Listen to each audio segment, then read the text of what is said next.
Right, ladies and gents, as you can tell by the title, this isn't going to be a great video.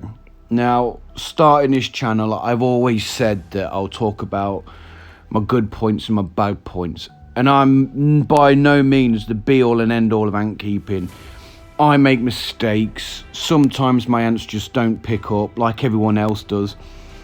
But I think I've made a doo-doo with my honey pots. Now I think it's me, I'm not entirely sure, it might be one of those things, but I'll talk about it in this video today with what's happened with my honey pots. Oh gosh, guys, I'm so upset. I cannot tell you how upset I am about this. I struggled to sleep that night when I found out the issues as well. I was tossing and turning all night. Anyway, I'll crack on. Now, just like every adult that's probably watching this video now, I've got a full-time job and I've got a part-time job, so I'm quite busy. Now, sometimes it means that I can't pay the attention to my ants that they deserve. And I think this might be one of those occasions where she was founding Connolly State, I left her to it, and then when I went to check on her to hydrate her, I found this. Now, I'm not sure if you can notice it or not, this is the pupae, and it's got fungus coming out of it, and it's in the cotton wool. The cotton wool doesn't look too bad in this picture, but I can tell you it wasn't that great. Now I had a look round to look at the rest of the brood, and this was all that's left of them, sorry. They're in the trash pile and they're full of fungus. It appears that just about all of the brood have died. I'm so upset. Now at the time, considering I've got an early start the next day, I didn't really get to do much, so I cleaned out as much as I could and then gave her some honey and a roach leg. Now if you look at this picture here, she's drinking the honey, which I think is probably a good thing because she can get her energy up. But after talking to Ants Davey, he informs me this might not necessarily be a good thing. He stated that he thinks that she might be on her way out and that's why she's taking food, but I can't go with that. I have to think that she's got hope. Now, before I noticed the mold, I did this video just as I do when I was going to put a video together later on about hopefully in positive. Just of me doing general maintenance. You don't really need to do much at this stage, really. All I need to do is just water her once a week, and that's what I was doing here, just popping some water into her world, so she's got a bit of humidity. And then I popped it back in, and then put the lid back on. And I think this is where I went wrong. Did you notice it? I did. And I'm so angry with myself. So I put the cotton wool in. Now the cotton wool's got some black bits in it as well. Might be dirt or might be the start of the fungus, I don't know. But then that was it just there. I popped that bloody lid on.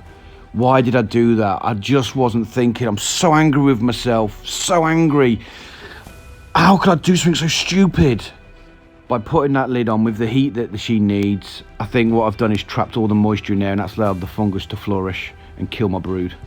Now, I asked for advice, as I always do, with the group of people that I associate with the ant stuff with, and they asked about the heating. Now, the heating was provided by a heat cable which touched one side, which a guesstimation, it probably produced about 27 degrees in there for her.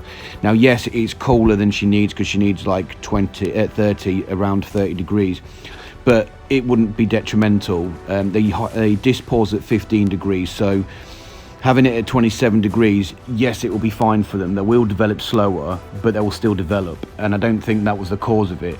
It's a fungus infection. It's got to be something to do with fungus. Fungus likes warm and wet conditions. Now, putting that lid on, I trapped all the humidity in there like an idiot that I am. I'm so angry with myself, I can't tell you.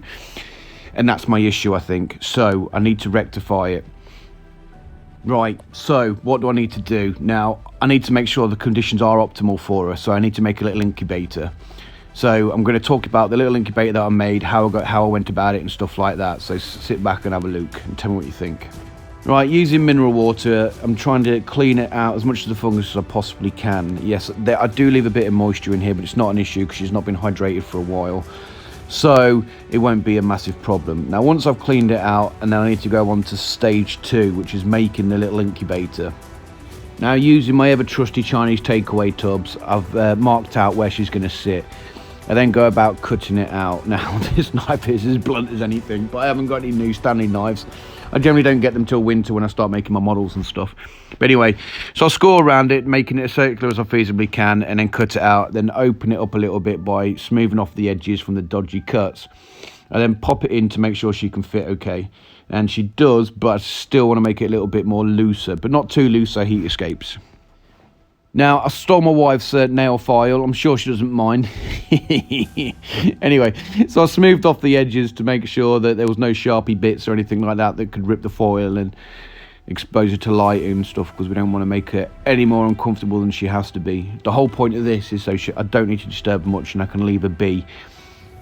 Now what I've done is I've taken one of the old Outworlds and then put a heat cable inside it so I can keep the heat in there. Now I've tested this for a while using this thermometer here, and I can get it around 31 degrees. Oh, don't mind the Cookie Monster slippers. The heating cable comes up and around and it goes onto my incubation table, which is where I've got all my new Connellys, and it goes down into the plug there.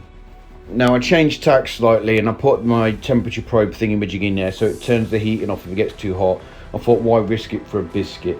Now this is the end game, right? She's in this container, the top's open so she can still get fresh air in if she needs it, and the heat can escape as well from the test tube if it gets too hot. But the essential temperature around the test tube is now going to be set at 30 degrees. As you can see here, the probe goes round. I've had to remodel it slightly to what it was. It's a bit messy than I expect, and it's connected up to that heating gauge. So hopefully, fingers crossed, this should do it for me, and this should like keep her happy at the right temperature.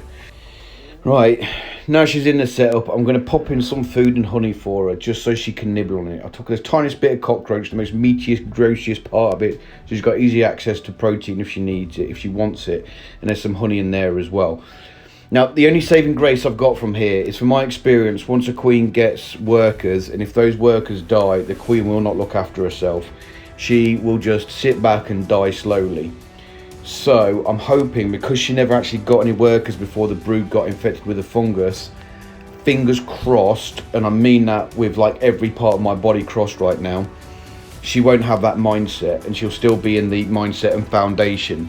So I want to pop some honey in there just now, pop some, because I know she'll take it, and I've popped some food in there. So hopefully she'll eat that and she'll settle down, and then she'll start producing eggs again.